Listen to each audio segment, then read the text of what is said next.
The Legend of Zelda. When I say that, I'm sure one of three things comes to mind. Either your favorite game in the series, your favorite moments, or maybe your favorite theories. Today, I'd like to talk about those first two. The Zelda series has always been full of just absolutely breathtaking moments, some of them even becoming iconic. But today, I want to talk about what are personally my favorite moments from my top 5 favorite games. So without wasting too much time, let's get into it. At number 5, I have Skyward Sword. The HD version specifically, since it offers better controls. Honestly, I thought the story for this was handled really well, and even the backtracking that everyone complained about wasn't really that bad for me, especially since each time you go back somewhere, there's either a new area to explore, or something about the environment has changed. I don't think I can pinpoint a specific moment that I can really call my favorite due to how much there is going on, but I think my favorite parts are when you're upgrading the sword to finally become the Master Sword we know and love. It's a really sweet moment of not only getting a little closer to Fi each time, but also watching the sword transform little by little until we get that super satisfying moment of holding the Master Sword for what was the first time ever chronologically.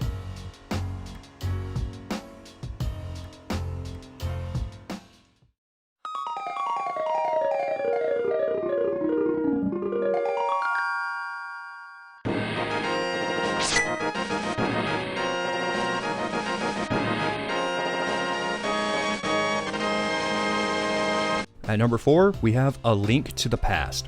Now this one I have some bias for, as it was actually the very first Zelda game I owned myself and beat. Ocarina of Time was the first one I played, but I didn't own or beat it until years later.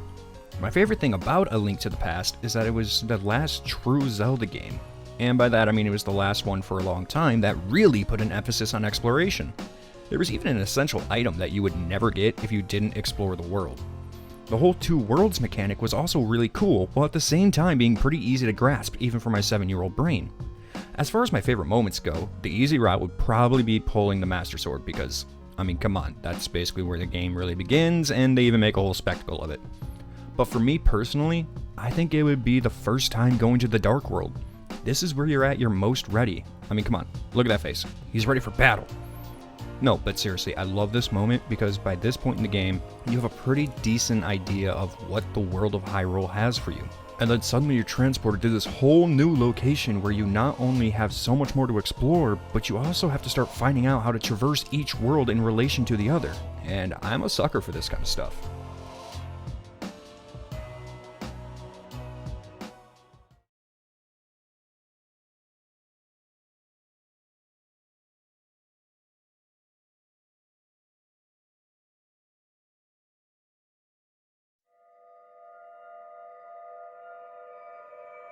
At number 3, we have Breath of the Wild. Honestly, as much as I love this game and I could easily go on for hours about how amazing it is, I still have to put it at number 3 for reasons we'll go over later. But it does easily secure a top 3 spot because there's just so much to explore at your own pace. All the people have their own things going on, and a day-night cycle that works organically with the actual world itself and presents different threats based on where you go and when you go there. The only issues I really have with the game are the lack of dungeons that we're used to from this series, and the story is a bit lacking, to say the least, which is something I hope they rectify in Tears of the Kingdom. As far as my favorite moment, part of me wants to say the very beginning, where you get to see the land of Hyrule for the first time, and you get the sense of, if you can see it, you can go there. But I think the true best moment, for me at least, is getting the paraglider. By this time, you've acquainted yourself with shrines and different Sheikah abilities. Now it's time to go talk to the old man who turns out to actually be King Roam, Zelda's father who had apparently fallen during the Great Calamity. I know, heavy stuff to process there. But then he hands you the paraglider.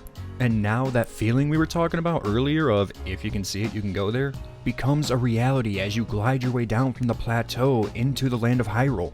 This is the true start of exploration and fills me with such glee every time I play it. Seriously, every time.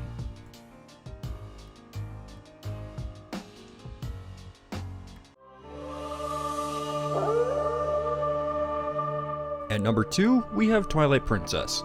Just from the title screen alone, you can tell that you're in for a new, grittier experience, while darkness of the twilight looms in the background, chills every time.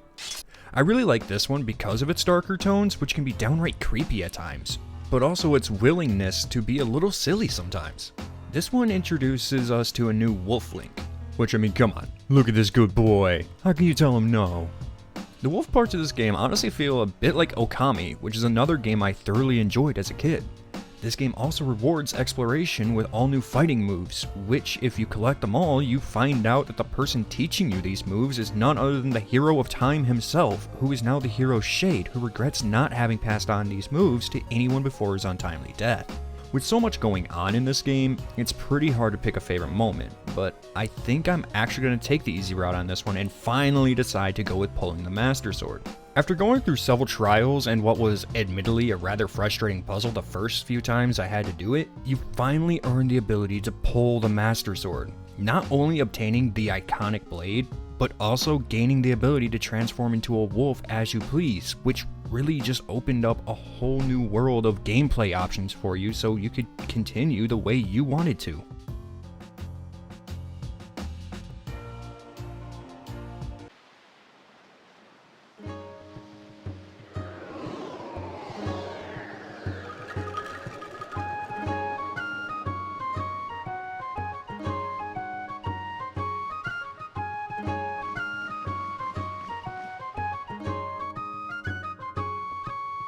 Finally, at number 1, I have Wind Waker.